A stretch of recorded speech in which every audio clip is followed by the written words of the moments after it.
a leadership role. I want to know from you, have you have you ever, and I know I'm not the only one, I can't be. Have you ever found yourself in a situation where you were just angry, frustrated, mad as leader, but you didn't need to sound like you were angry? This is a real struggle for many of us. If we've all been in situations where something has happened, someone has done something that's been completely ridiculous, and our emotions take over. Well, in this very very brief video, I'm going to share with you how you cannot, or how to not sound angry when you are angry. It may be one of the more interesting videos that I will do. It will be short, depending on how much we talk about it today. I will do a little bit more later this evening about it. Now, you want to watch this video until the end because, one, it's going to be pretty brief and it's going to give you something to work with that you can start implementing into your communication style today. If you are new to me, my name is Dr. Jacinta, and this channel heavily focuses in on advanced communication skills and strategies that will help you to stand out from everybody else and communicate more confidently and concisely under pressure. Now, when you are angry, there is an emotional response that comes out of you. Now, many times as leaders, we don't really recognize that the emotional response is actually coming out. We just know something happens, and our first reaction is to try to process this in our minds as best as we can, which results in us perhaps being angry and being mad. This happens. There are so many situations where being angry or being frustrated will factor into how you communicate. Now, we talked about this many times on my channel, and one of the aspects of how to not sound angry when you are angry is to know your baseline. That's one part of it that's important, because if you know your baseline, this is something that will help you to understand how people are listening to you. Now, before I go into that, let me go to the chat. Cat 23rd. Hello, Cat. Good to see you, friend. High five. Good to see you. Hope you're doing well and hope everything's going well with you in school. Good to see you. So we talked about knowing your baseline. So if you don't know your baseline, I'll give you a brief glimpse into what I'm referring to. It's good to know, how do you sound normally when you're talking to people, because sometimes when you're angry and you're emotional, you may increase your voice, you may elevate your voice, and that in itself will cause people to say, "Oh wow, he's angry, she's angry," and all of that. We go to the chat. Kat gave me a high five back. Thank you, Kat. I appreciate that. And Kat says, all is well, Doc. Well, fantastic. I'm glad that everything is well for you. Now, another strategy for you to consider so that you do not sound angry, thank you for the heart emojis, when you are angry, is to control your tone of voice. Okay. You have to know what are the things that are going to make you upset. And I talk about this a lot on the channel. Hello to those of you watching the live today. Let me know what part of the big, beautiful world you are joining from today. And have you ever sounded angry, but you did not need to sound angry as a leader? Put it in the comments below. We have Carrot Games. Hello, welcome, welcome. How are you doing today? Your tone of voice is really important. That's why knowing your baseline is really important also. So you have to know your tone of voice. When you're angry and you have that first initial emotional reaction where you're just like, "Oh, I'm mad," a lot of times people will pick up on that pretty quickly.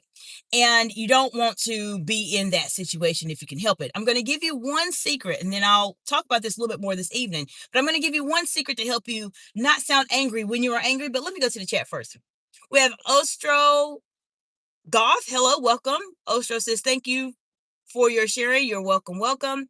We have I'm going to say Hari O'Brien, 4394. Hello, welcome, welcome. Hi from Scotland, UK. Well, welcome. Good to see you, friend. I know it's probably evening time around this time in the UK, so good to see you.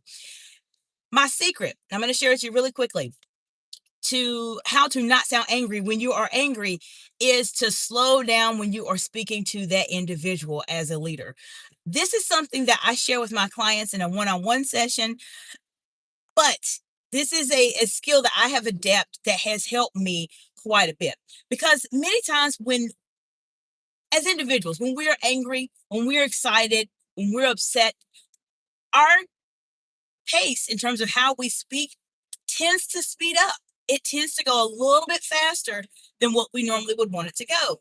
Therefore, if you slow down just a little bit when you are angry at someone as a leader. If you slow down, it gives you the chance to calm your mind down and then start to have a bit more control over what you are saying. How many of you have been in situations where you just lost it when you were angry? It happens. It happens. But I'm sharing with you secrets and strategies that will help you to not make these mistakes. And for those of you who are new to me, this channel focuses on advanced communication skills and strategies that will help you to communicate more confidently and concisely under pressure. If you're a woman in leadership, I provide executive coaching and consultation services to you. Thinking about leadership, this channel will provide you with priceless gems as it relates to how to really communicate in those very stakes, high pressure situations. I guarantee you that you will learn something from this channel. Take a look at my playlist. Several videos here that will showcase and help you learn how to communicate when the pressure is on so that you are not the person that freezes. And when you master this skill will help you to be able to earn more income, more visible, be more influential, and all of those amazing things that comes with being able to communicate at a higher level than yours. Let me know what questions you all have, and if you want to talk a bit more about this, which I may do a little bit this evening, take a look at my post. I did recently update my live schedule. I did that this morning. Many of you know I've had a lot of transitions going on the past couple weeks, but I appreciate your patience, especially my amazing subscribers here, like Cat 23rd. Appreciate your patience. I do have a new live schedule now, so you'll see that on my post. And if you have any questions, let me know. If something changes and I can't go live, I will definitely let you all know. Okay, we have O'Brien says, thank you for giving me this information. Absolutely, no problem. Cat 23rd says, anger narrows cognitive focus. You miss important details and alternatives. Yes, Cat, fantastic insight as always, friend. And this is something that happens when you are mad and angry. You cannot think straight. So you have to do a bit of work, know your triggers, know what makes you upset, calm yourself down, moderate your tone of voice, and really start to speak a bit slower than you normally would so that you are the one that controls the conversation. If you want to learn more, definitely subscribe to my channel. Like this video if you like it so far. And you're welcome to join me and my amazing audience. We talk about a lot of fun things here on this channel, a lot of secrets and skills nobody talks about. So if you really are ready to communicate at that higher level than everybody else, then you definitely want to subscribe to this channel. I will see you all a little bit later this evening, and I hope you have a fantastic day. Bye for now.